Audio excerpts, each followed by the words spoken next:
যদি পারে তাহলে ওইটা দুনিয়া। তোর কোটি টাকা থাকুক, কোটি টাকা থাকুক, কোটি কোটি থাকুক, তুমি তো আল্লাহর রাস্তায় যে কোনো সময় ত্যাগ করতে পারো, তোমার দুনিয়া না। আর যদি 10 টাকা না পারো আল্লাহর রাস্তায় স্যাক্রিফাইস করে, ওই তোমার দুনিয়া, ওই 10টাই। এই আকীদাতে আল্লাহর এই দুনিয়ার কোরআনের এটা পড়তে হবে, দুনিয়া কি, এই আকীদা নিয়ে, এই আন্ডারস্ট্যান্ডিং নিয়ে দুনিয়া কি এবং আখিরাত কি। আল্লাহ সূরা হাদীদে বলতেছেন যে ইলমু আন্নামা আল হায়াতুদ দুনিয়া,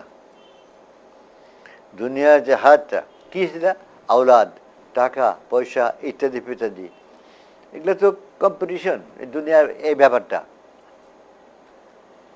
তুমি যদি এটাকে আল্লাহর রাস্তায় ছেড়ে দিতে না পারো, তোমার দুনিয়া, আসল দুনিয়া। আর তোমার যত থাকুক, তুমি জিনাত করো, শান শবরে থাকো, আল্লাহ বলতেছেন কে হারাম করছে, আমি তো হারাম করে নেই। কিন্তু এই যে যদি তোমাকে আল্লাহর রাস্তায় বাধা দেয়, শুধু সেটা শুধু দুনিয়ার জিনত নয়, শুধু সেটা টাকা হোক, পয়সা হোক, বাড়ি হোক, বা ঘর হোক, স্ত্রী হোক, ছেলে হোক, মেয়ে হোক, যা কিছু হোয়াটএভার, যেটা তোমাকে দুনিয়াতে আল্লাহর রাস্তা থেকে ফিরে রাখবে, যেটার লোভে তুমি বেরোবে না, ওই দুনিয়া। ওসমান এত টাকা পয়সা ছিলেন, ওনার ফিরে রাখতে পারছে? কোন জিহাদে তিনি যান নাই?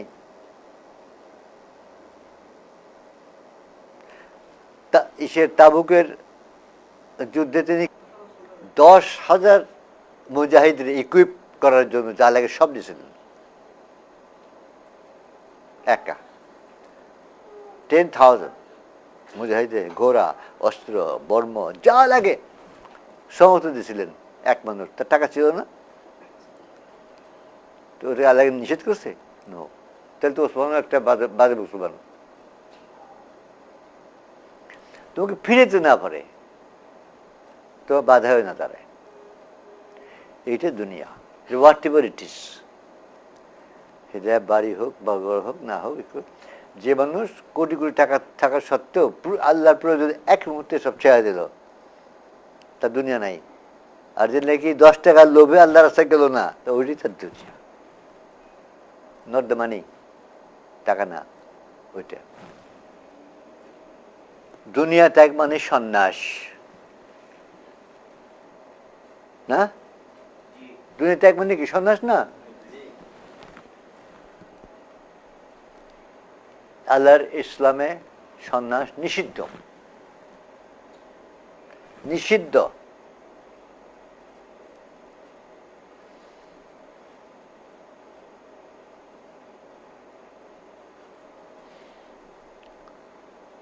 লা রাহবানিয়াত, রাহবানিয়াত মানে সন্ন্যাস, লা রাহবানিয়াত ফিল ইসলামে, একদম পরিষ্কার স্ট্রেট কথা। ইসলামে সন্ন্যাস নাই, দুনিয়া ত্যাগ নাই। তাহলে দুনিয়ার ওই অর্থ হয় কেমনে? তাহলে দুনিয়ার ওই অর্থ হইল কেমনে? পাকে না বা থাকতে চাও না যেখানে। হ্যাঁ, আল্লাহ রসুল বলতেছেন হ্যাঁ আছে সন্ন্যাস। কিসে? জিহাদে এবং হজে। প্রথমে বললেন লা রাহবানিয়াত ফিল ইসলামে, তারপরে বললেন রাহবানিয়াত ফিল ইসলামে ফিল জিহাদে ওয়া ফিল হজ। তখনকার দিনে হজে যাওয়াটা মানে দুনিয়া ত্যাগের মতো ছিল। প্লেনও ছিল না, ট্রেনও ছিল না, কিছুই ছিল না। মাসের পর মাস যে হজ করতে হইতো, রাস্তায় বহু বিপদ, বহু কিছু, অনেকভাবে মানে নিশ্চিন্ত শিওর ছিল না যে কেউ ফিরে আসবে। দূর থেকে যারা হজ যেত, অর্থাৎ সব ত্যাগ করে যাচ্ছে, ওইটা ওয়াফিল জিহাদে, আল্লাহর রাস্তায় বের হয়ে জিয়া, দুনিয়াতে আল্লাহর দিন প্রতিষ্ঠা করবার জিহাদ, প্রচেষ্টা সংগ্রাম। এই দুইটা রাবানিয়া যদি ইসলামে থাকে তো এই দুইটা আছে, আর দুনিয়া ত্যাগ করে যাচ্ছ তুমি অ্যাকচুয়ালি, আর নাই লা রাহবানিয়াত। তো সেই দুনিয়াকে আমাদের আলেম সাহেবরা, সুফি সাহেবরা, সব কিছুরা একটা অন্য একটা বিকৃত একটা দুনিয়া বানিয়েছেন, যেটা দেখি আল্লাহ বলেন নাই করার জন্য, বরঞ্চ রাগাইতেছেন। কে হারাম করছে এই শান শওকতকে? শান শওকত দুনিয়ার মধ্যে পড়ে না। তো এই যে আকীদা, ওই যে বললাম কনসেপ্ট, এই কনসেপ্ট নিয়ে কোরআন পড়তে হবে। দুনিয়া কি আর আখিরাত কি, এই কনসেপ্ট সহি না হলে, সঠিক না হলে ওই গোমরাহ যেমন আজ হচ্ছে ওইটা। তো একটা একটা করে আমি বলতেছি কোন কোন জিনিসগুলায় আমাদের এই করতেছে। আরেকটা জিনিস, কনসেপ্ট আকীদায় আমরা রং, মানে ভুল আকীদায় আমরা কোরআন পড়ি। জুলম, বাংলায় ট্রান্সলেশনগুলোতে কি আছে? জুলম মানে অত্যাচার। ইংলিশগুলা টিরানি, অত্যাচার। জুলুম শব্দ তা নয়। জুলুম হলো অন্যায়, স্ট্রেট অন্যায়, যে জিনিসটা ঠিক নয় ওটি অন্যায়। এবং ঠিক কি নয়, আল্লাহ বলার মানে বলা ঠিক অঠিক কোনটার মধ্যে, কোনটা অন্যায়, কোনটা ন্যায় নয়, ওইটি জুলম। আল্লাহ যাহা অবতীর্ণ করিয়াছেন, কি অবতীর্ণ করিয়াছেন? কোরআন। তদনুসারে যাহারা বিধান দেয় না তারা কাফের, আর আসতেছে তারা জালেম। এই যে জুলুম বলতেছিলাম না,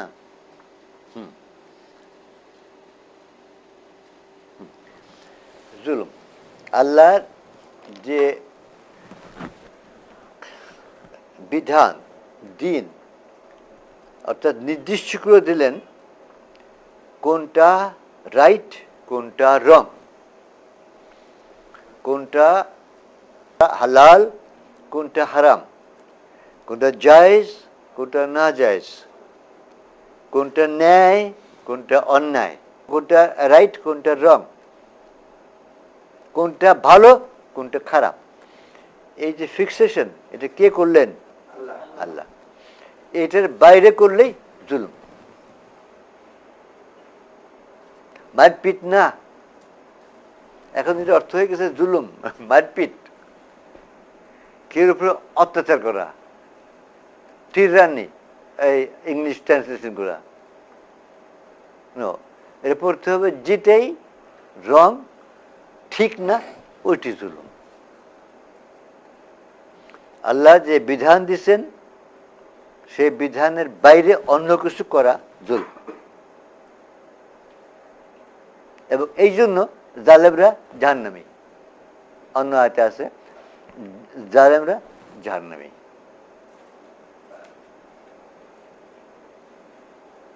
মানে একটা জিনিসের জন্য সে জাহান্নামে চলে গেল গিয়া, তো ওই জন্য তো খালি মারপিট নয়।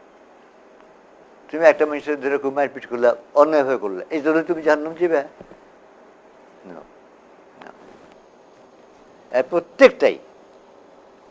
প্রত্যেকটাই ওই সেই কনসেপ্টে যে পড়তেছে। তোর কনসেপ্টে কি? এটা আকীদা।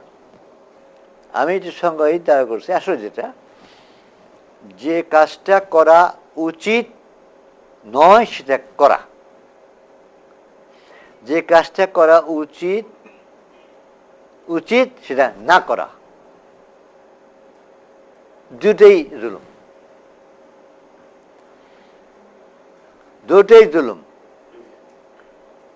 আমার বইয়ে আমি এটা বোঝাবার জন্য একটা এক্সাম্পল দিয়েছি, যে একটা অ্যাস্ট্রে, এই আমি এক্সাম্পলটা দিচ্ছি আর কি। অ্যাস্ট্রে এটা তো গ্লাসের, মেটালের, ধর একটা ধাতু মেটালের, দেয়ালে প্যার ঠুকতে হবো, কি দিয়ে ঠুকবে?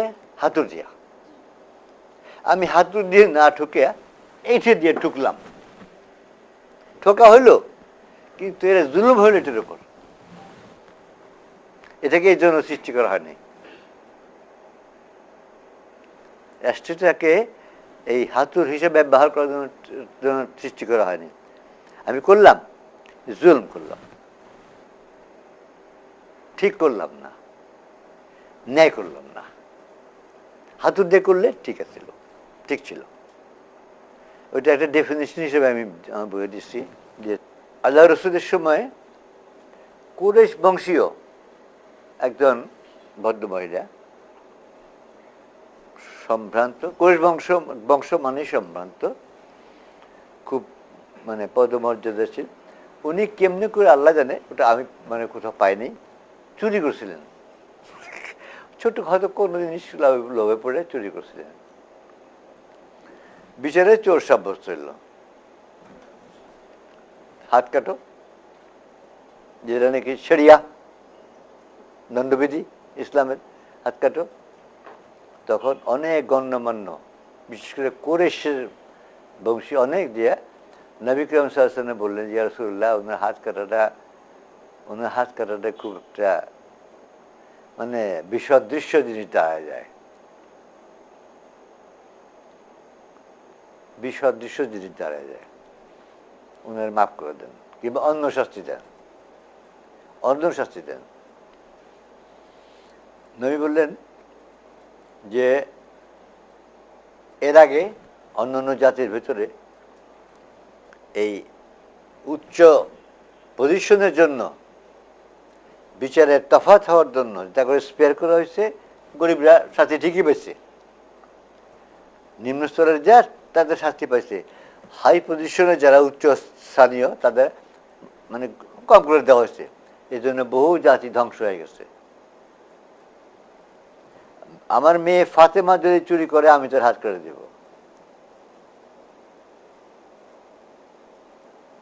এইখানে যদি আল্লাহ রসুল ওটা মাফ করে দিতেন বা অন্য কোনো শাস্তি দিতেন এই আল্লাহর বিধান ছাড়া, উনি কি করতেন? কাজটা কি হতো?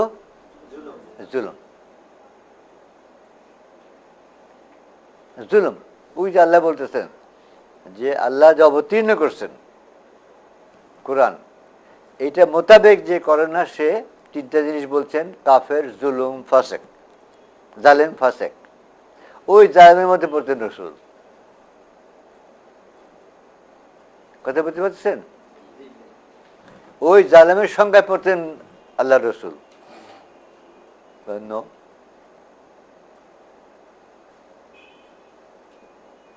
আমার মেয়ে চুরি করলে আমি তো হাত করে দিতাম, কারণ তোমাদের পূর্ববর্তী অনেক জাতি এটা করে ধ্বংস হয়ে গেছে। দুটা বাদশাহ বা কিং বা যাই কিছু, ধর রাষ্ট্রপতি, যেই হোক, দুটা, একজন খুব দয়ালু, খুব দয়ালু, কি মাপ, অন্যায় করে মাপ, চুরি করলো বা কোনো অপরাধ করলো, মাপ চাইলে মাপ। সকলে জানে যে এরকম দয়ালু বাদশাহ নাই। আরেকজন বাদশাহ আছে কঠোর, কঠোর, ঠিক যে কাজের জন্য যে শাস্তি, মাপ নাই, হবেই। এই দুদিনের মধ্যে জালেমকে,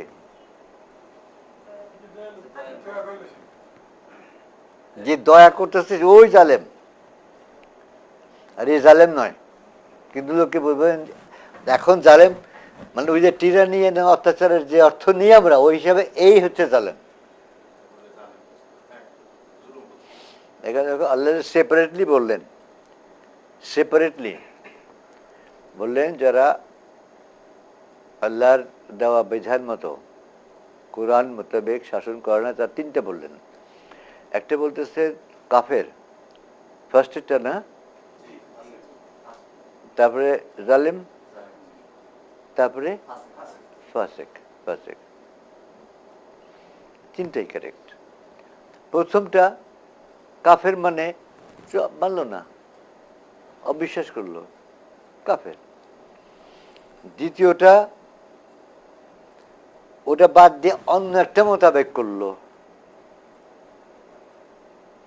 জুলমে পড়লো যে। আর 3 নম্বর কি? ফাসেক, অবাধ্য। ফাসেক শব্দটা কিন্তু রিয়েল মিনিং হচ্ছে অবাধ্য, হুকুম শুনল না। ওই ইলাহ ইলাহ অস্বীকারী ফাসেক, ইলাহ অস্বীকারী ফাসেক, হুকুম শুনতেছে না। ইউতিহি আল্লাহ ওয়া রাসূলুহু, আল্লাহ এবং রসুলের হুকুম এতায়াত, এতায়াত যে করছে না এ কি অবাধ্য না? অবাধ্য। ফাসিক শব্দ অবাধ্য। এই ইসলামিক ফাউন্ডেশনেই অবাধ্য লিখছে, অন্য শব্দ ব্যবহার করছে, কিন্তু আসল অবাধ্য।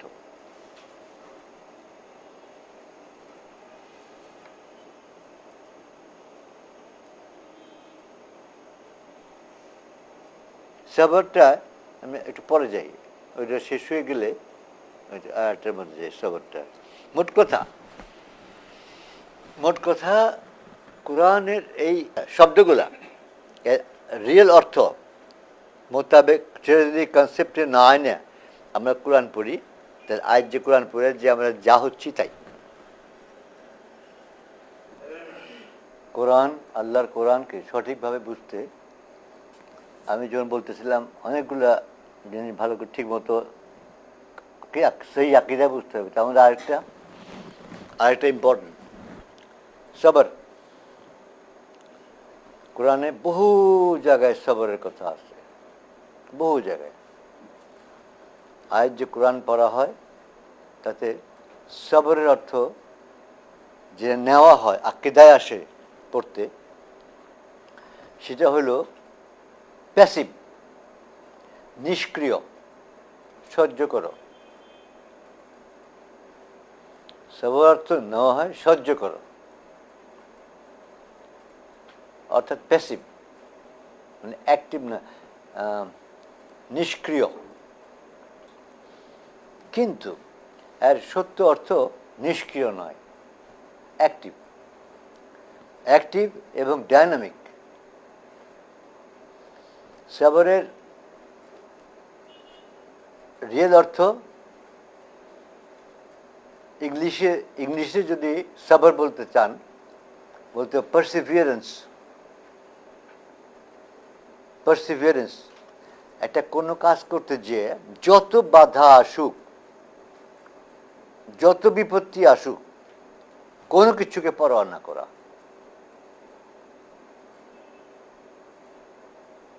সব সহ্য করা। ওই সহ্য আসতেছে, ওই সহ্য শব্দটি আসতেছে,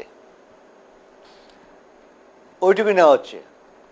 কিন্তু আসলে সবর অর্থ যত বিপদ আসুক, যত বাধা আসুক, আমি অটল। অটল, আমি আমার কাজ করতে যাব একটা উদ্দেশ্য সাধনে, একটা উদ্দেশ্যকে অর্জন করার জন্য সব কিছু করতে তৈয়ার।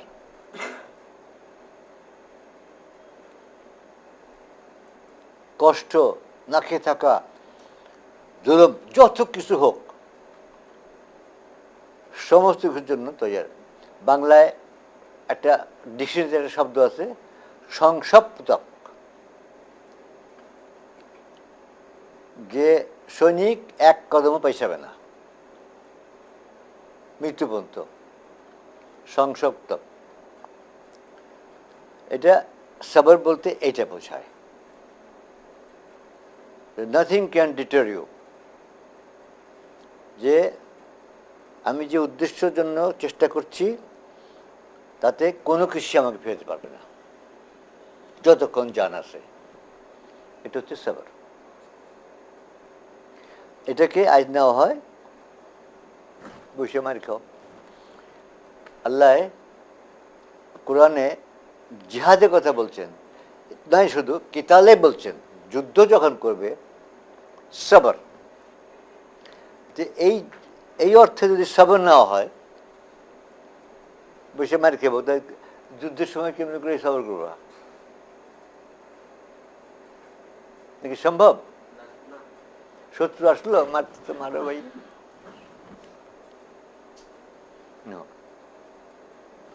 আপ্রাণ চেষ্টা কোনো জিনিসের করার জন্য যে কোনো জিনিসই তোমাকে ফেরতে পারে না, সেটা হচ্ছে সবর। এটা সব ব্যাপারে খাটে। একটা বিজনেস করতে গেলে একটু করে বাধা আসলো, বিপত্তি আসলো, ছেড়ে দিল। এটা সাধারণ দুনিয়াই ব্যাপার। বিজনেস, ব্যবসা করতে গিয়ে না, যদি লেগে থাকো ফেইলিয়ার হচ্ছে, ডাজন্ট ম্যাটার, বাধা আসতেছে সব দিক দিয়ে, লেগে থাকো, সাকসেস ইনশাল্লাহ আসবে একদিন। সবর বলা যায় সংকল্পের দৃঢ়তা। যে সংকল্প করলেন অটল, আর সেই সংকল্প থেকে কোনো বিচ্যুতি নাই, কোনো পিছুহটা নাই, কোনো নৈরাশ্য নাই, কোনো কিচ্ছু না।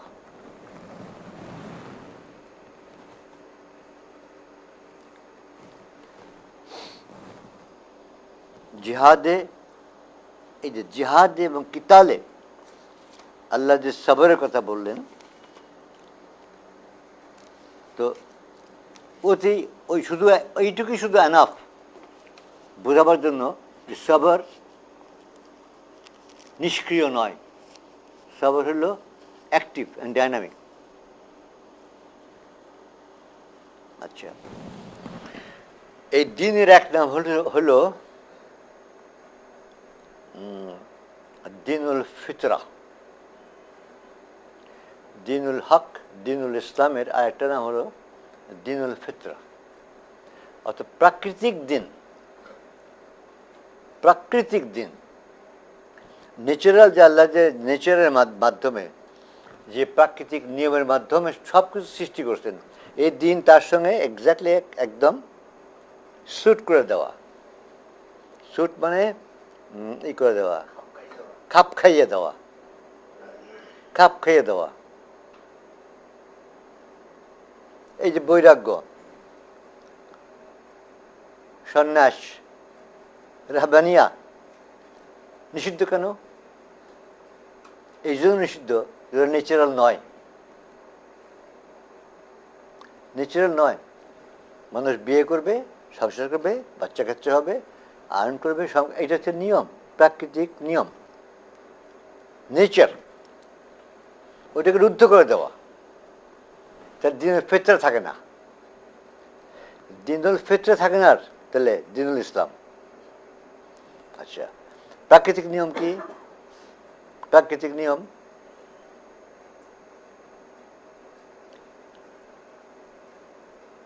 দশজন বিচ্ছিন্ন লোক আর 10 জন ঐক্যবদ্ধ লোক, এই দুটার মধ্যে ক্ল্যাশ হলে কে জিতবে? কেমন জিতবে? প্রাকৃতিক নিয়ম।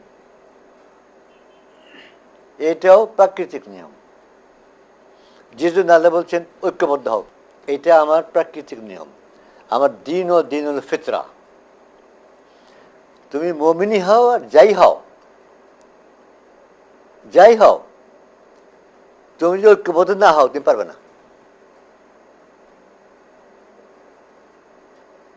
শত্রুর বিরুদ্ধে তুমি পারবে না। তোমার মধ্যে যদি ডিসিপ্লিন না থাকে, এটাই না থাকে, শত্রুর মধ্যে যদি সে থাকে, শত্রু কাফের হলে তোমার বিরুদ্ধে জিতব।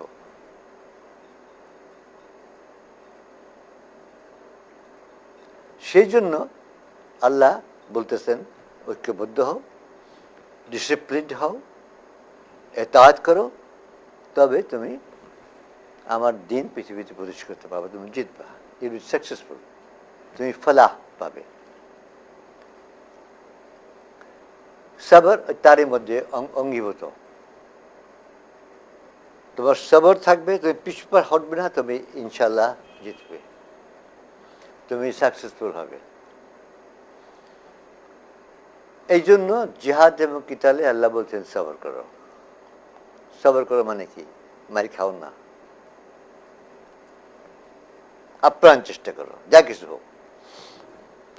কোরআনের আরেকটা আয়াত যে আল্লাহর কাছে সাহায্য চাও সালাহ এবং সবরের সাথে। মুমিনদের বলছে আল্লাহ, ইয়া আইয়ুহাল্লাযিনা আমানু, ধৈর্য ও সালাতের মাধ্যমে তোমরা সাহায্য প্রার্থনা করো।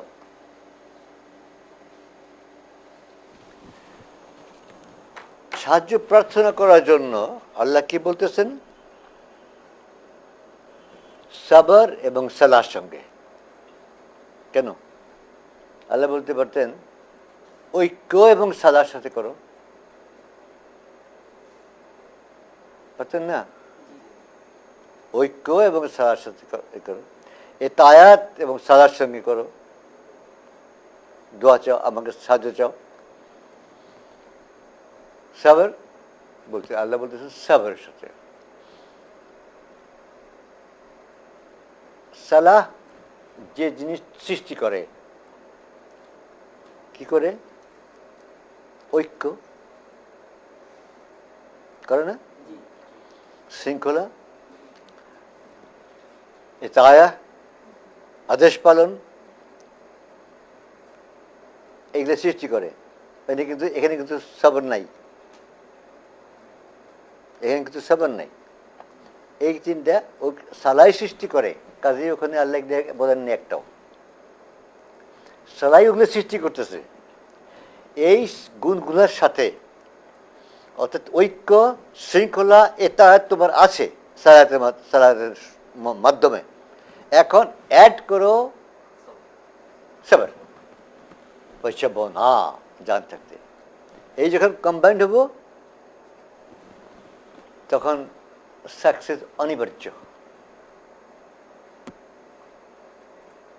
তখন আল্লাহর সাহায্য আসবে, নাসরুম মিনাল্লাহ। এবং নাসরুম মিনাল্লাহ হইলে আর ফেলিয়ারের কোনো কোশ্চেন আসে না। নাসরুম মিনাল্লাহ মানে আর নো কোশ্চেন অফ ফেলিয়ার, আর ব্যর্থতার আর কোনো কোশ্চেন আসে না। যখন আল্লাহ রাব্বুল আলামিন আর রহমান রাহিম যখন ডিসাইড করেন যে আমি এখন এদের সাহায্য করব, বাস, আর কিছু লাগবে না, আর কিচ্ছু লাগবে না। ওই ডিসিশনটা তিনি করেন কখন, সেটা অন্য কথা। যখন দেখেন যে এর ভিতরে এইসব আছে,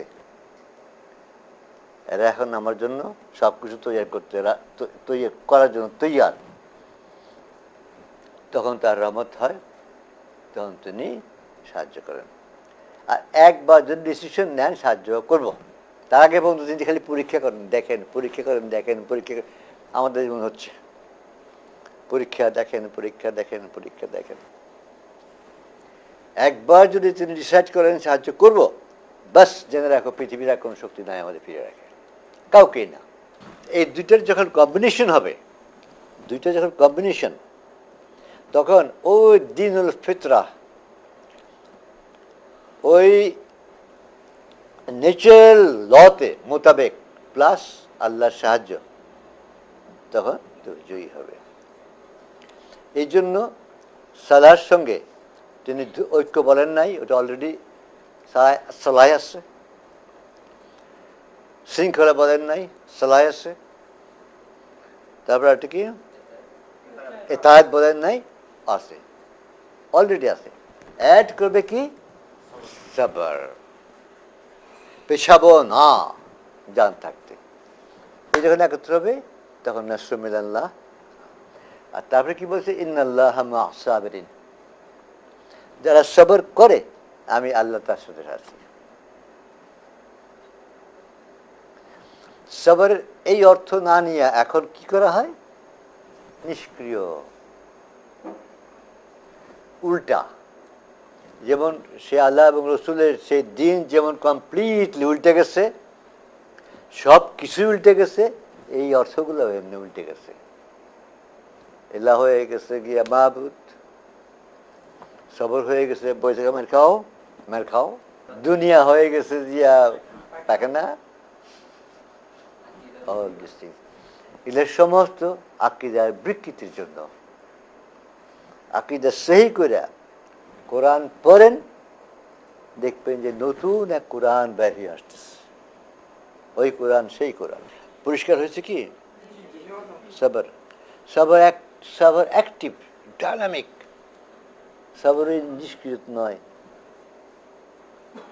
উল্টা, সব উল্টা, সব উল্টা। এই বর্তমানের এই ইসলাম ওই আল্লাহ রসুলের সবই উল্টা। বোর্ডটা কি কি লেখা আছে? কাফের, মুশরিক, ফাসিক, জালিম, মুনাফিক, মালম। ওইটা পরে আসছি। এইগুলোর অর্থ কি? এইগুলোর অর্থ কোরআন পড়ার সময় কারেক্ট অর্থ মনে রেখে পড়তে হবে। ওই কোরআন পড়তে গেলে, আসল কোরআন পড়তে গেলে। কাফের শব্দটা কুফর থেকে, এর আবিধানিক অর্থ মানে ডিকশনারির অর্থ কোনো কিছু ঢেকে দেওয়া, আবৃত করা। ডিকশনারির অর্থ মিনিং সত্যকে ঢেকে দিয়ে অ্যাকসেপ্ট করবো না, বন্ধ করে রাখবো। এটা হচ্ছে কুফর। একটা মহাসত্যকেও আমরা আবৃত করে রাখবো, বেরোতে দেবো না, আটকে রাখবো। হ্যাঁ,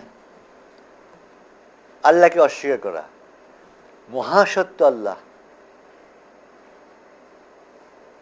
তার চেয়ে বড় সত্য আছে? অস্বীকার করা, ঢেকে দেওয়া, না মানি না, মানি না। আচ্ছা, তারপরে কি? মুশরিক,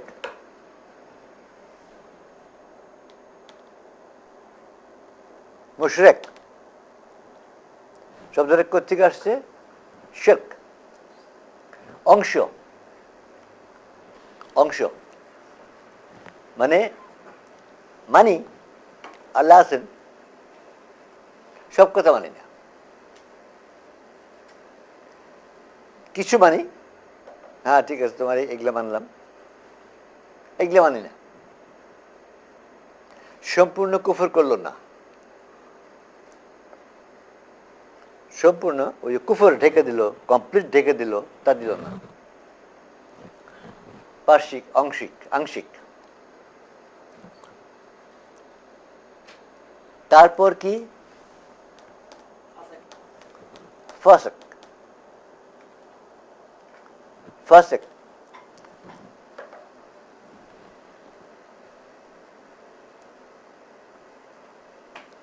ফাসিক হলো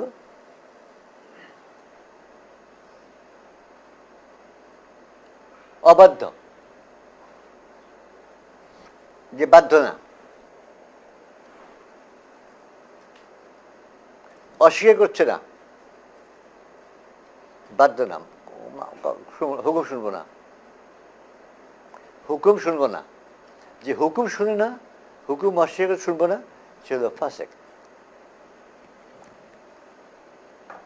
আচ্ছা, তারপর জালেম। জালিম আমরা খানিকক্ষণ আগে জালিম আলোচনা করলাম না? কাজে আমি শর্টে বলি, জালেম আল্লাহ যা নির্দেশ দিয়েছেন যে এইটা এই, এটা এই, এটা এই, এটা এই, এইটা যারা মানলো না তারা জালিম,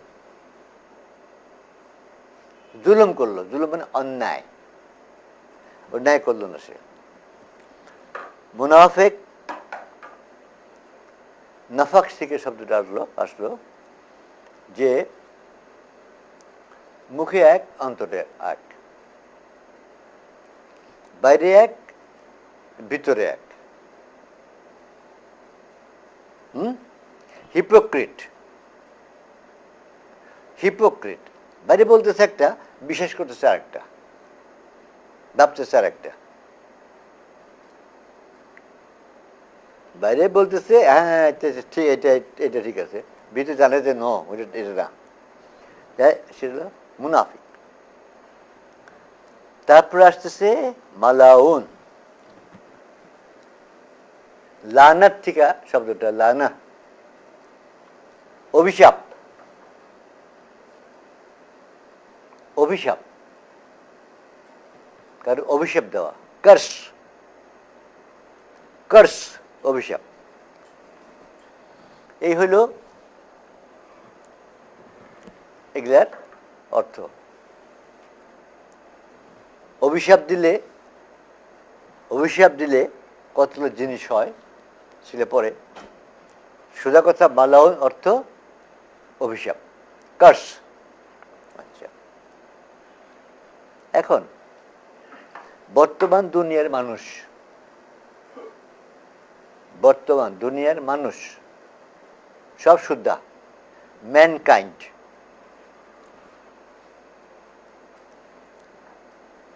আল্লাহকে অস্বীকার করে নাই, কিন্তু এক পোর্শন অস্বীকার করছে, যারা এথিস্ট, একটা বড় পোর্শন আছে একটা, কিন্তু তারা কার্যত আল্লাহকে মানে না, কার্যত তারা কাফের। বর্তমানের ম্যানকাইন্ড কোন একটা পার্টিকুলার জাতি বা ধর্ম না, সব মুশরিক। তাদের মধ্যে একটা পোর্শন মুশরিক, বলে হ্যাঁ আল্লাহ মানি, নামাজ পড়ে, রোজা করে, চার্চে যায়, সিনাগগে যায়, মন্দিরে যায়, প্যাগোডায় যায়, কিন্তু আল্লাহর সব কথা মতো চলে না, তারা মুশরিক। ফাসিক, যে আল্লাহর হুকুমকে মানে বললো মানুম না, তাকে অস্বীকার করছে না, অস্বীকার হচ্ছে কুফর, হুকুম মানব না, ফাসিক। জালেম, আল্লাহ যেটা নাকি ন্যায় বলছে সেটাকে অন্যায় বলা, যেটাকে অন্যায় বলছে ন্যায় বলা, রাইটকে রং বলা যারা বলতেছে, পৃথিবীর ময় মানুষ করতেছে, জালেম। আর মুনাফিক, মুনাফিক কারা? যারা মুখে বলতেছে আল্লাহ মানি, আল্লাহ আছেন, আল্লাহ সর্বশক্তিমান, আল্লাহ সব কিছু, আল্লাহর গুণাবলী যা আছে সব বলতেছে, কিন্তু বিচে মানতেছে না, বিশ্বাস করতেছে না, উল্টা কাজ করতেছে, তারা হলো মুনাফিক। বাইরে একটা কথা বলতেছে, বিচে মানতেছে না। মালাউন, যাদের উপর আল্লাহর অভিশাপ হয়েছে। এই অভিশাপ কয়েক রকম আছে। একটা আল্লাহর অভিশাপ, লানাতুল্লাহ। আবার কোরআনে আছে আল্লাহ অন্য লোককে দিয়ে অভিশাপ দেওয়াচ্ছেন, যেমন হয়তো ঈসা ইসলামকে দিয়া অভিশাপ দেওয়াইছেন। আরেকটা আছে লানাতুল্লাহু মালাইকাতু ওয়ান নাসু আজমাইন, সবচেয়ে বড় যেটা লানাল কবিরা, না বড় অভিশাপ, আল্লাহর অভিশাপ, মানুষের অভিশাপ, মালাউনদের অভিশাপ, যে আজমাইন একত্র হয়ে অভিশাপ। আচ্ছা, এইগুলো তাহলে এখন বর্তমান হোল মানব জাতি এই মালাউনের মধ্যে আছে। তাহলে বর্তমানে হিউম্যান ম্যানকাইন্ড এই সবগুলোই না,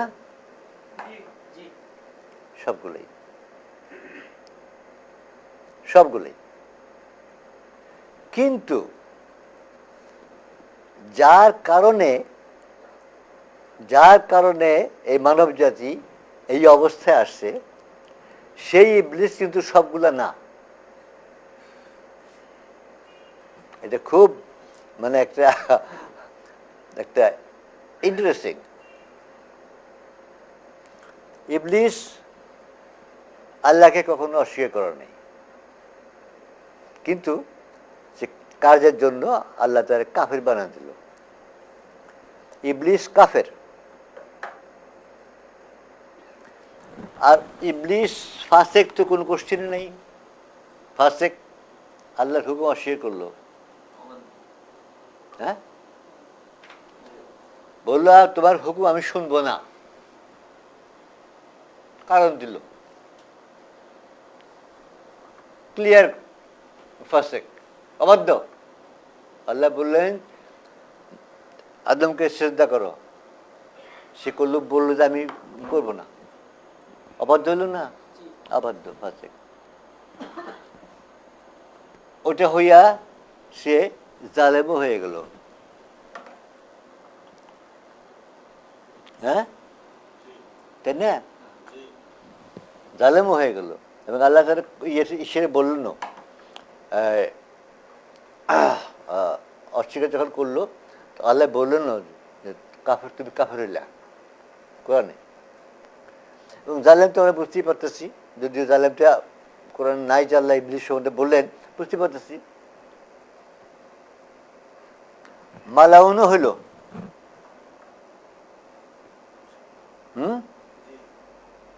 মালাউনও হইল, আল্লাহ তাকে অভিশাপ দিয়ে দিলেন। কিন্তু সে একটা জিনিস হইল না, দুটো জিনিস হইল না, সে মুশরিক হইল না এবং সে মুনাফিক হইল না। কি হলো? আল্লাহ যখন হুকুম দিলেন সেজদা করো, বললো করবো না, ফাসিক হয়ে গেল। আল্লাহ পরে তাকে বললেন তুমি কাফের হয়ে গেল। কিন্তু সে আল্লাহর ছাড়া অন্য কেউ আর মানে নেই। দ্বিতীয় কোনো লোককে, দ্বিতীয় কোনো শক্তিকে সে স্বীকার করে নেই। না করার দরুন সে মুশরিক হলো না, মুশরিক হলো না। কি বললাম? মুশরিক মানে আল্লাহ ছাড়া আরো কারো কোনো কিছুকে গ্রহণ করা, মানে নেওয়া, মানে নেওয়া। আর কি হলো না? সে মুনাফিক হলো না। সে পরিষ্কার তা আল্লাহর সামনে দাঁড়িয়ে বললো আমি তোমার হুকুম শুনবো না। কারণ কি? এই কারণ। কি কারণ? তুমি আমাকে ই দিয়ে বানাইছো, আগুন দিয়ে বানাইছো, ওকে তুমি কাদা মাটি দিয়ে বানাইলে, ও আমার চেয়ে ইনফেরিয়ার, আমার চেয়ে নিচে, কাজে আমি ওকে শ্রদ্ধা করবো না। মুনাফিক হলো না। কিন্তু মুনাফিক হলো সেই যে আপনার সামনে এসে বলবো হ্যাঁ আপনার সব কথা ঠিক, আপনি ঠিক, সব কিছু একেবারে মানে নিলাম, বের হয়ে যে বলবো যে এই যে বলতেছে ভুল বলতেছে, অমুকটা ভুল বলতেছে, অমুকটা তার ঠিক হয়নি। কথা বুঝতে পারছেন? সে হলো মুনাফিক। আমি একটু একদম দিই আর একটু। ইবলিস যদি মুনাফিক হইতো কি করতো? সে সব মালায়েকদের সাথে সাজদা যেত, সব মালায়েকদের সঙ্গে সে সাজদা যেত। তারপরে আল্লাহ দরবার থেকে বের হয়ে আইসা মালায়েকদের মধ্যে বসিয়া হয়তো ওদের সঙ্গে বলতো যে দেখো সেজদা তো করে এলাম, কিন্তু আল্লাহর কাজটা কি ঠিক হইল? আল্লাহর কাজটা কি ঠিক হইল? তোমাদের বানিয়েছে আলো দিয়া, আলো, নূর, মালায়েকরা নূরের সৃষ্টি। আমারে বানিয়েছে আগুন দিয়া। এই বানিয়ে, এই দিয়ে তৈরি করে, এখন কাদা মাটি দিয়ে তৈরি করে একটা জিনিসে বলে শ্রদ্ধা করো, এটা কি ঠিক হইল? তোমাদের এই শ্রদ্ধা করাটা ঠিক হইল? আমার এই শ্রদ্ধা করণ ঠিক হয়? এই যদি বলতো সে মুনাফিক হইতো, সে হয়তো মুনাফিক। সে মুনাফিক হয়নি। কি দাঁড়াচ্ছে তাহলে মোটমান? ম্যানকাইন্ড, মানব জাতি, আর ছয়টাই ও। তারপর তো আল্লাহ তাকে ই দিলেন, লানা দিয়া বের করে দিলে পালানো হইল। ছটা আছে, যে ইবলিসের কারণে আমরা এই ছটা হয়েছি, ওই ইবলিস দুইটার মধ্যে নাই। সে মুশরিক না, মুনাফিক না।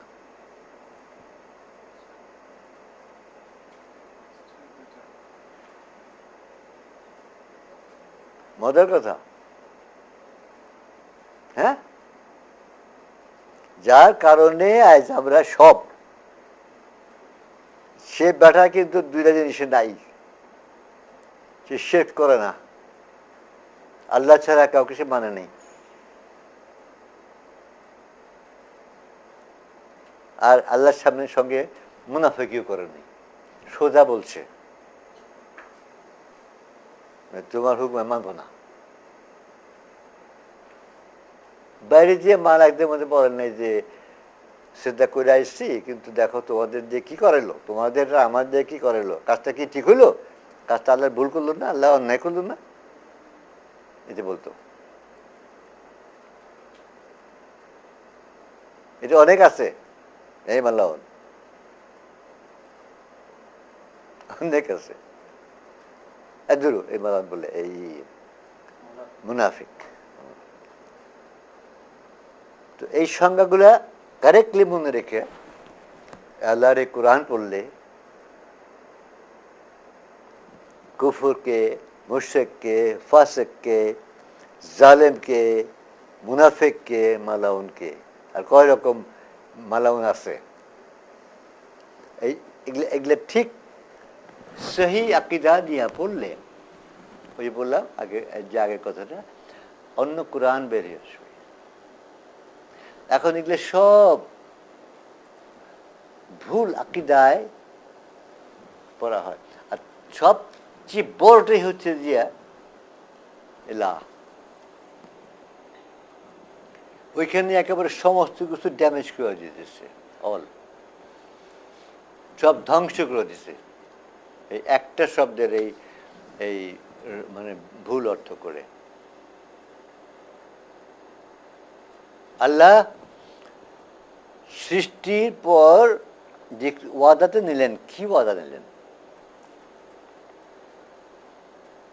আমাকে ছাড়া আর কার হুকুম শুনবে না,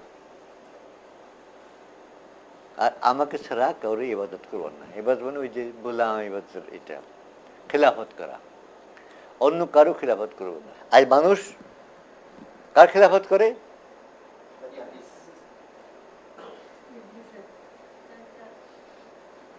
নিজের এবং ইবলিসের। আল্লাহর সমস্ত কিছু বাদ দিয়ে তারা মানুষ নিজে বানায় নিচ্ছে। ওগুলো কোত্থেকে আসছে? ইবলিসের দেওয়া।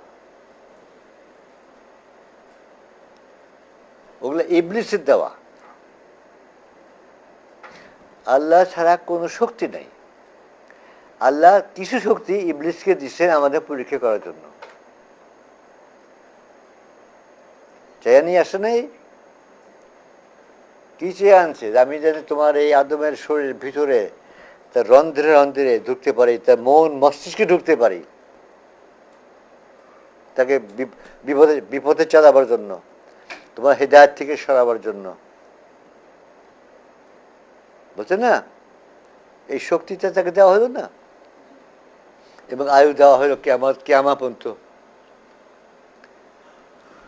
এইটা সে নিয়ে আসছে আল্লাহর কাছ থেকে। যা দিয়া সে আমাদের কি করতেছে? আল্লাহ তাওহীদ থেকে সরাচ্ছে, সিরাতুল মুস্তাকিম থেকে সরাচ্ছে। আর তাওহীদ থেকে সরাইলেই সে সিরাতুল মুস্তাকিম থেকে সরাতে পারছে। কথাটা বুঝতেছেন না বোধহয়? তাওহীদ থেকে সরাতে না পারলে সে সিরাতুল মুস্তাকিম থেকে সরাতে পারে না।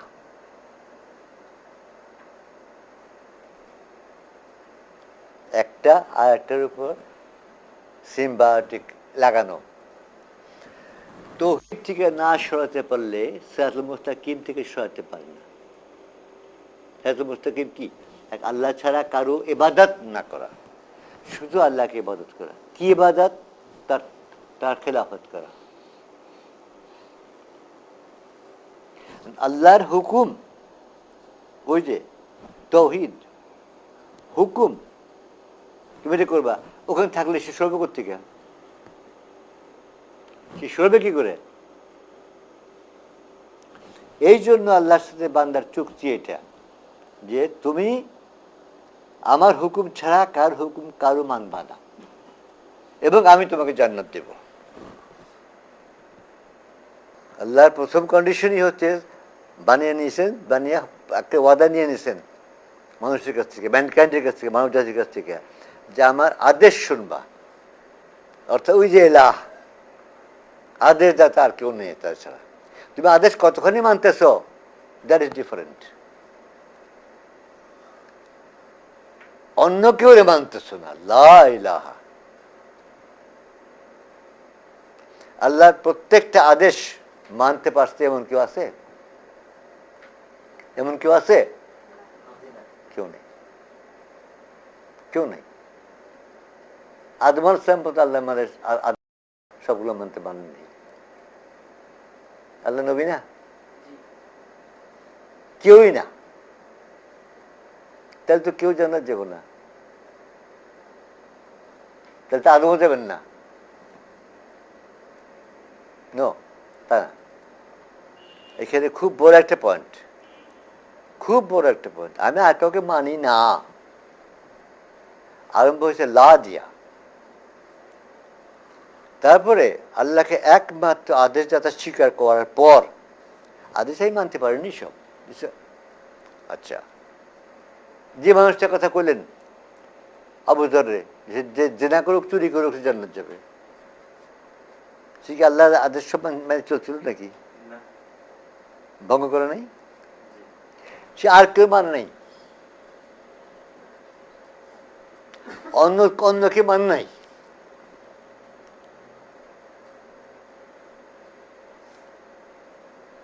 সে ওগুলা করছে, জানে আমি ভুল করছি, অন্যায় করছি, আল্লাহর কাছে হয়তো বলছে আল্লাহ মাফ করো, কি নাই বলছে, কিন্তু জানে এগুলা আল্লাহর হুকুম, এগুলা এগুলা এগুলা আমি করলাম, আমি এটা ভুল করলাম, অন্যায় করলাম। অন্য কেউ হুকুম মতো বলে নাই যে না যা করছি ঠিকই করছি।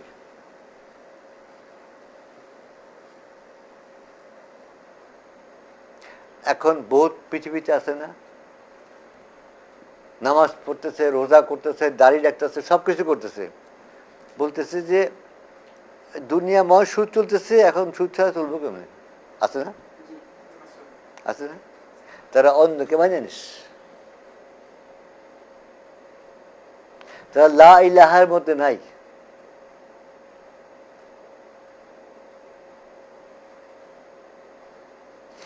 যে আর সমস্ত অথরিটি অস্বীকার করতেছে, তারপরে হুকুম যতটুকু মানতে পারতেছে তার উপরে তার হাসর হবে, তার জান্নাতে তার জায়গার কম বেশি হবে। কিন্তু সে ওই ওই শর্তটুকু মানে যেয়ে থাকে, আর কেউ সে স্বীকার করে নাই, দেন হি ইজ জান্নাতি। আচ্ছা, আরো শব্দ আছে যেগুলা পরে সাবার মধ্যে গেছি না, আরো আছে যেগুলোরও ওই ভুল ভুল আকিদায় বোঝা কনসেপ্ট জন্য কোরআন আজ আমাদের গোমরা করতেছে।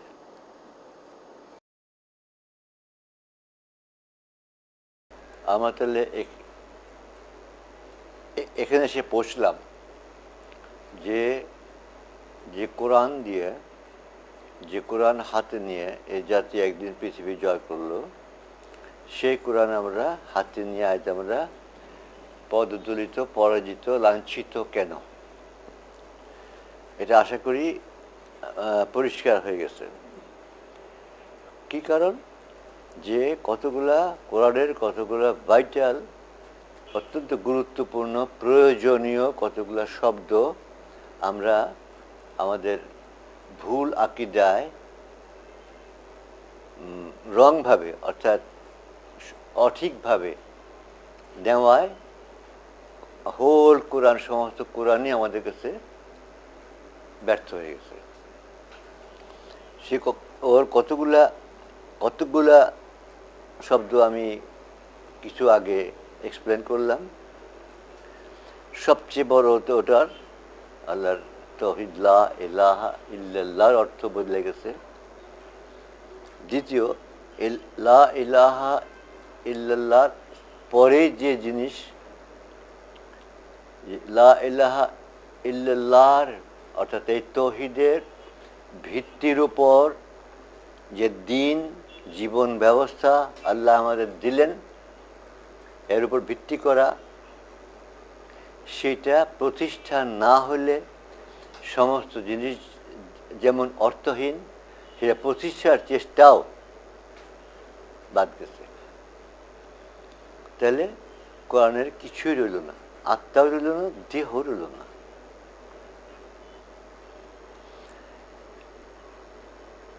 আরেকটা জিনিস কালকে মানে এর আগে আমি যে এক্সপ্লেন করলাম যে আমেলে সালেহাত, আমিনু ও আমেলে সালেহাত, এটা ব্যাখ্যা করলাম না কালকে। আমেলে সালেহাত মানেই জাহাদু ফি সাবিলিল্লাহ, জাহাদু ফি সাবিলিল্লাহ। দেখেন, আমিনু ও আমিলু সালেহাত, তাওহীদ, আল্লাহ ছাড়া কাউকে মানি না, আল্লাহ এবং রসুল ছাড়া কাউকে মানি না, এবং এর উপর প্রতিষ্ঠিত দিনকে পৃথিবীতে প্রতিষ্ঠা করার জন্য জাহিদু ফি সাবিলিল্লাহ, এই দুইটা হলো যে প্রাণ, দ্বীনের প্রাণ। তো আমলুস সালেহাত করলে কি হবে? আমিনু ও আমলুস সালেহাত করলে কি হবে? কোরআনের এক জায়গায় নয়, বহু জায়গায় ক্ষমা, জান্নাতে দাখিল, চিরকাল সেখানে থাকা, এবং তার চেয়ে বড় যে রাদিয়াল্লাহু আনহু ও রাদু আনহু, আল্লাহ তাদের উপর খুশি রাজি, তারা আল্লাহর উপর খুশি রাজি। অন্য কোনো কারণে এটা কি কোথাও আছে? নামাজ পড়লে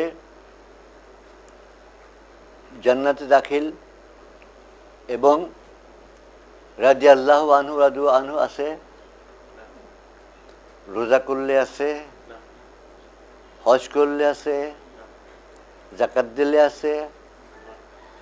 ইসলামের যে চারটা পিলার, পাঁচটা, একটা তো একেবারে বেসিস তাওহীদ, আমলের যে চারটা, সেই চারটার একটা সম্বন্ধে বলা হলো না। আল্লাহ বললেন না যে আর কোনোটা করলে বা চারোটা করলে কি হবে? জান্নাতে দাখিল হবে এবং আর রাদিয়াল্লাহু আনহু ওয়া রাদু আনহু বলেন। কি করলে বলছেন? আমানু ওয়া আমিলুস সালেহা। তাহলে ইনভেরিয়েবলি আমিলুস সালেহা হচ্ছে ঠিক ইমানের পর যে কাজটা, ওইটা লজিক্যাল, যুক্তিসঙ্গত, ওইটি আসবে, আর কিছু আসে না, আর কিছু আসে না। আমিলুস সালেহাতে ওইটা আসতেছে। এবং এই যে আমিলুস সালেহা, জাহিদু ফি সাবিলিল্লাহ, এর বাদ দিলে কি? বাদ দিলে আযাবুন আলীম, কঠিন শাস্তি, এবং তোমাদের উপর অন্য জাতি চাপিয়ে দেওয়া, অর্থাৎ তোমাকে গোলাম বানিয়ে দেওয়া। এই আমিলুস সালেহাত করলে এই, না করলে এই, তাহলে সেই জিনিসের দাম প্রায় ইমানের অর্থাৎ তাওহীদের প্রায় সমান হয়ে আসে না? তাওহীদের প্রায় সমান হয়ে আসে। তাওহীদ থাকলে তুমি মুমিন, তুমি জান্নাত যাবে, না থাকলে তুমি কাফের মুশরিক, তুমি জাহান্নাম যাবে। একেবারে সোজা, দিস অ্যান্ড দ্যাট। এই আমিলুস সালেহাত অর্থাৎ জাহিদু ফি সাবিলিল্লাহ করলে তুমি রাদিয়াল্লাহু আনহু জান্নাতে দাখিল তো রয়েছেই, না করলে আযাবুন আলিমা এবং দাসত্ব, অন্য জাতির দাসত্ব। এই দুইটার সমান আর কোনো কিছু আছে কোরআনে, ইসলামে নাই। এই দুটাই আজ হোল সমস্ত মুসলিম জাতির থেকে অনুপস্থিত নাই। এখন ভাবা হইতেছে কি, আমি নামাজ পড়ি, রোজা করি, জাকাত দিই, হজ করছি, একবার নয় বহুবার, আমি পাক্কা মুসলিম। এই কনসেপ্ট এই আকীদা না বর্তমানে, এই আকীদা কতখানি রং, কতখানি রং, এগুলোর সম্বন্ধে আল্লাহ কোনো প্রমিস করেন নাই, কোনো ওয়াদা দেন নাই যে তুমি জান্নাতে দাখিল হবা,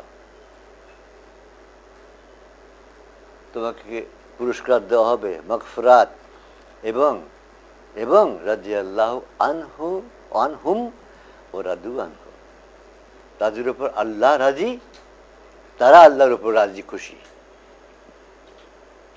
এই বাকি ইসলামের যে যে যে কাজগুলো করে আজ দাবি করা হচ্ছে ইসলামের, তা কোনটার সম্বন্ধে আছে কিনা? কোনটার সম্বন্ধে আছে? নাই।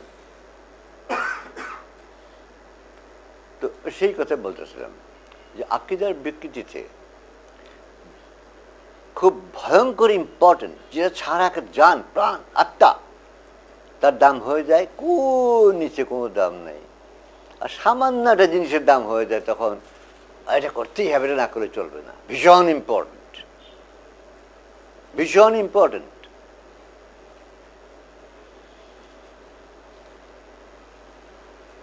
আল্লাহ রসুল ইসলামকে বোঝাবার জন্য ঘরের তুলনা দিচ্ছেন। ঘর, বাড়ি, ধরে নেন বাড়ি, একটা বাড়ি, তার সবচেয়ে ইম্পর্টেন্ট কি জায়গা? ভিত্তি। ভিত্তি যদি বালুর উপর হয়, ভিত্তি যদি সলিড জিনিস উপর না হয়, সে বাড়ি কয়েকদিন পরে পড়ে যাবে। ভিত্তি। তার স্তম্ভ দিচ্ছেন সালাহ, ছাদ জাহাদ ফি সাবিলিল্লাহ। উনি এটুকু বলছেন, ঘরটা হয়ে গেল, আসল জায়গা ছাদটা হয়ে গেল। তারপরে তো বাড়ির বহু জিনিস আছে, নাই? তার প্লাস্টার আছে, রং করা আছে, তাতে বাতি লাগানো আছে, ফ্যান লাগানো হয়, টিভি লাগানো হয়, ফ্রিজ লাগানো হয়, বহুত রকম আরো ইকুইপমেন্ট লাগানো হয়। তারপর বাড়িকে আরো সুন্দর করার জন্য বাড়ির চারদিকে বাগান করা হয়। এখন এই বাড়িটার ওই যে বাগানে ফুল গাছটা এই বাড়িরই অঙ্গ, এই বাড়িরই অঙ্গ, কিন্তু ওর দাম কি ভিত্তির সমান? ওর দাম কি ফুল গাছের দাম কি ওই ছাদের সমান কিংবা এই পিলারের সমান? নয়। যখন বাড়িটা কি, এটা কি উদ্দেশ্যে বাড়ি, যখন আকীদায় যখন সে সহিভাবে বলা যাবে, তখন বলা যাবে ওই ফুল গাছের দাম কোথায়, ভিত্তির দাম কোথায়, ছাদের দাম কোথায়, ইলেকট্রিক অ্যাপ্লায়েন্সেস তার দাম কোথায়, বাতি, ফ্যানের, ফ্রিজের, টিভির, রেডিওর, ওভেনের দাম কোথায়। আর এই সঙ্গে আরেকটা জিনিস বলি, বাড়ি খুব সুন্দর বাড়ি, সব কিছু আছে, সব কিছু আছে, টিভি আছে, এসি আছে, সমস্ত কিছু আছে, কারেন্ট নাই, ইলেকট্রিক পাওয়ার নাই, কেমন হবে?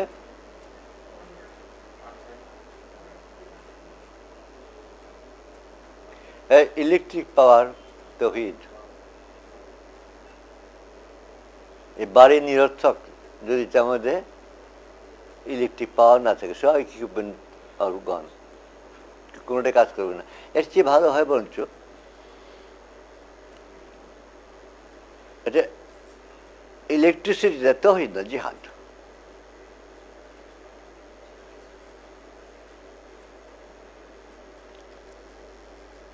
ছাত্র আছে জিহাদ যেটা করার জন্য, তারপরেও সব কিছু চালু রাখার জন্য জিহাদ। আচ্ছা, আমি এর আগে আমি কি একটা এক্সাম্পল দিচ্ছি একটা মানুষ হিসেবে ইসলামে দিচ্ছি। ওর মধ্যে ওখানে আমি বলেছি যে জিহাদ হলো রক্ত চলাচল, এটা বাঁচিয়ে রাখে সমস্ত বডিটাকে। আমাদের অর্গানস আছে, হার্ট আছে, লাংস আছে, ব্রেইন আছে, এ আছে, ও আছে, সমস্ত কিছু। ওগুলা অর্গানস, পার্টস। এর লাইফ একে বাঁচিয়ে রাখে কি? রক্ত চলাচল। সব কিছু থাকা সত্ত্বেও যদি ওইটা বন্ধ হয়, বডি ডেড, মরে যাবে। আকিদা ব্রেন, হার্ট হলো যে আত্মা, হলো যে তৌহিদ, এবং সেই তৌহিদের পাম্প, তৌহিদের জন্য দিয়া অ্যাকশন, জিহাদ, সমস্ত বডিটাকে বাঁচিয়ে রাখে। তাহলে কোরআনের সেই আত্মা, সেই বডি, সেই ব্রেন, কোনো কিছুই আমরা বর্তমান কোরআনে কি খুঁজে পাচ্ছি না। যতক্ষণ না আমরা সহি আকিদা নিয়ে আবার সে কোরআন পড়ব, আবার সে কোরআন আমাদের সামনে ওই কোরআন হয়ে ধরা দেবে। তো 2 মিনিট হচ্ছে।